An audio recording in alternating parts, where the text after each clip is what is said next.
Hi, Ampler people. You got the washer delivered for the pedals.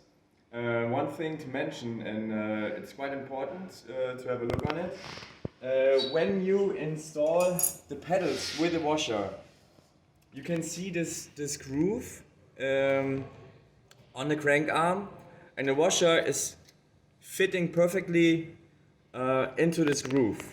And you have to make sure that the washer is sitting in the groove. Otherwise, it's also like possible to slightly mount it off center, which then causes that the washer will bend and the pedal will not be installed correctly or can get loose.